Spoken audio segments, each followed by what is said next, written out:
it's hard to compete in the global world against all the great athletes around. Usually you see your people who break world records. Like I had the opportunity to coach Ryan Krauser in university. And I always say there's a performance triad that is kind of at the apex of my ethos of coaching, and it's mental competency, physical ability, and technical and tactical skills. And when you take the people who are breaking world records, they're born with a genetic gift. They've trained it at a high level. They are strong under pressure, and they are some of the best at the technical, tactical aspects of their sport. Those are what creates world records.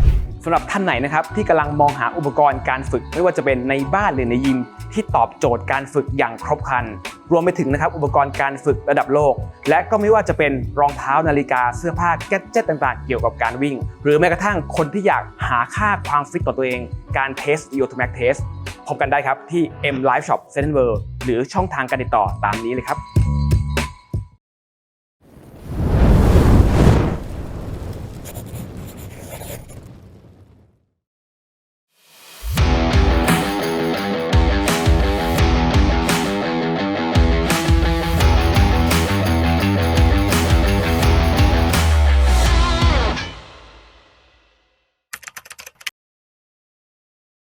Once you work with the athletes, right?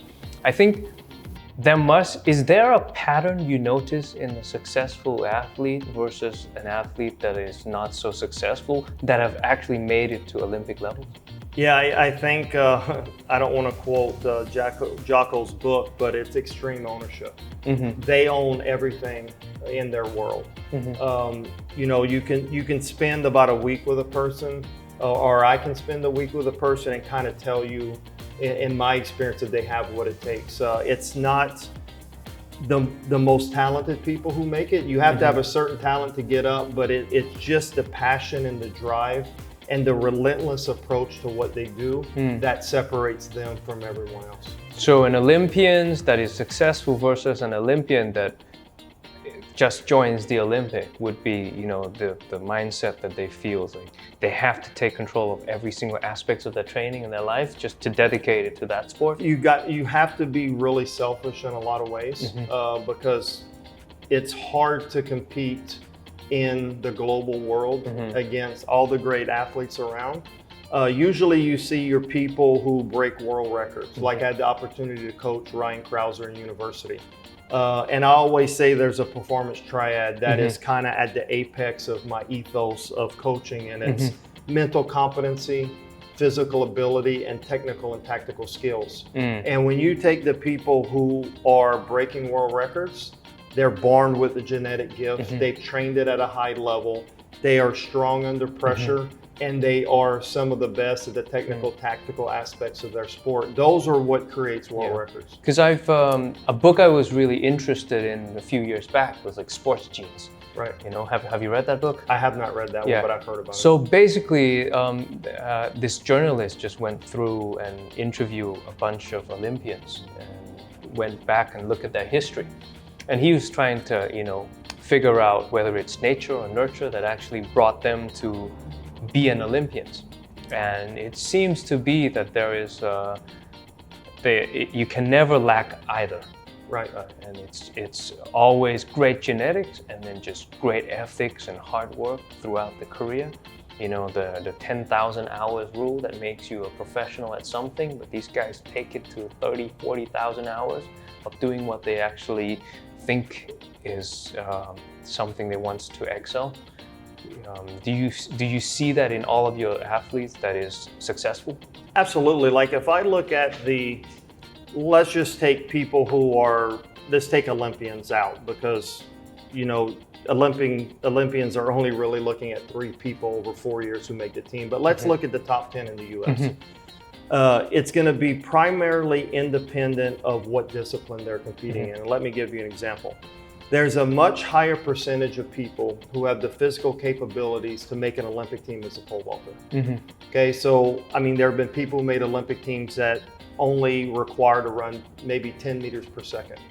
Whereas if I took somebody that wanted to compete in the 100 meters, you take the population and you shrink it down to less than 1% of 1% of the population that have the genetic makeup to be able to compete at that level. So the more technical or tactical the event is, and if those techniques and tactics don't rely on genetic potential, you can take a population of people and that nurture aspect of it plays a much larger role. Whereas if you take something like the 100 meters where only very few people have the ability to compete at that level, then it's a combination of both, but sometimes I would say that the nature part of it plays a larger role. So you can actually, I think, break it down into multidisciplinary events and kind of put a ratio on it. But I will tell you at the end of the day, regardless of how much talent you have, if you don't make the commitment to be exceptional, it's going to be very hard to be competitive. Because for me, like back in collegiate day, I was a competitive cyclist. I was a road cyclist for 5-6 years, racing in the Big Ten League. And you know, I've always went into cycling with a really positive mindset, and I just thought, you know, this is a sport of numbers and training regimens. And if I can create a perfect training regimen for myself and look at data-based, you know, training protocol, I'm just gonna get good.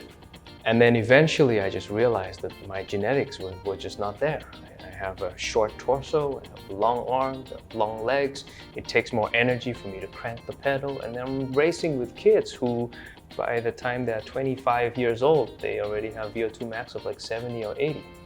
And that was like always, it raised two questions in my mind. If I push harder, could I have been able to compete? Or I was just never made for it in the beginning, you know? Right. And I look at things in a different perspective, is that I look at improving human performance. And in my mind, someone can be operating at a high performance level and not necessarily beat their competition. Because for me, performance and human performance and specifically is about consistently competing at a level where you're maximizing your genetic potential in whatever environment you're competing in. So for me, that's not a detriment. Like we will get some kids or in the university system where you know they don't even have the capability to compete at the national level, much less the Olympic level. But as coaches, our job is still to give joy. There's so many life lessons that are learned through sport, and our job as coaches should not be to give up on athletes just because they're not going to make it to that next level, but to let them live up to their genetic potential, to let them be consistent and let them accomplish the goals that they have set for themselves. So yeah, I totally agree with that. It's all about, you know, let's look at that word again, human performance. Okay? Right. So you define it as the way you train yourself or create a system for yourself or an athlete for them to maximize what they have genetically. Right. And it's not really about being successful at a competition or winning gold medals or even podiuming, right? So I would like to hover off of the professional athlete fields and then go on to the general population. Right? I think it's more important in the general population. I think so too, because you know we only have a handful of Olympians compared to everybody else in the world that does sports just because they want to be healthy, you know? So how do you train for human performance? Like if I'm not an athlete and I have no background in coaching, like how would you start to tell people that are everyday sportsmen, how do you train, you know, like the qualities that you can train for in human performance? Well, let me say this. I have two very young kids, 9 and 11. And the methodology that I use, the fundamentals, the concepts that I use to employ, the tools that I use are the exact same as an older adult. When I consult with older adults or middle-aged people who are looking for longevity of life and quality of life at the end, I use all the same fundamentals and I really just change the volume and the density, right? Because hip extension is the one movement pattern in sport. If you're in speed power sports, that's gonna really play the biggest role in most things. Well, for an older adult catching themselves from falling is highly associated and correlated to hip extension. So for me, it's all the same, and the amount of volume and how frequently they do it changes. And fundamentally for me, it comes down to 5 things. So you're saying that the principle to train the human body to have high performance, the same principle goes to training your daughter versus a woman who's just gone through menopause? Yep, exactly the same. I mean, I'm gonna focus in the weight room, if we're specifically talking in the weight room. I'm going to focus on increasing their capacity to generate force and overcome force, and we typically talk about strength training. Do we have to be in the weight room? You don't have to do anything, but I think if you're looking at longevity and quality of life, I mean, I think there's enough research to know that strength and muscle mass that we can gain through the weight room is the 2 most important variables, along with VO2 max for longevity. So I think probably outside of cardiorespiratory training to increase your VO2 max, the biggest investment you can make in your health is being in the weight room. So because I see a lot of older adults, you know, we're as a whole world, we are entering an age of an aging era. We have higher, more than ever aging population in our society. People are getting into retirement, you know. These people, when they go into the weight room, they don't see it as their world, you know. Right. They just go into the weight room and they just get intimidated. How do you train these qualities if they say, okay, they want to do it at home, you know? Look, communication and that interpersonal relationship with a client is super important. And if it as a leader, when you take on the role as a coach, you become a leader. You're supposed to be the expert. You're supposed to be able to communicate these things. And I think it's through open dialogue. And you know, we have it right in sport. Sport is fast and explosive. And then typically once we're done with sport, everything in life slows down. That is true. So my role as a leader, as a coach, when working with anyone, whether it's young kids or whether it's older athletes, is I'm going to focus on maintaining their strength. And then I'm going to try to get them to move their body fast.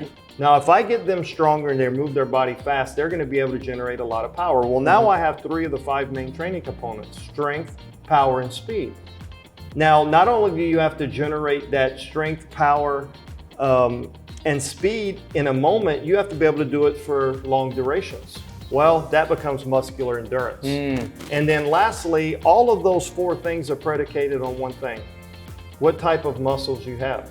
So for me, it becomes about the bodybuilding, the hypertrophy training. So whether I'm coaching a kid or whether I'm mentoring an older adult for longevity or whether it's a weekend warrior, it's the 5 training components: strength, power, speed, muscle endurance, and hypertrophy. And everything else to me becomes ancillary or auxiliary exercises.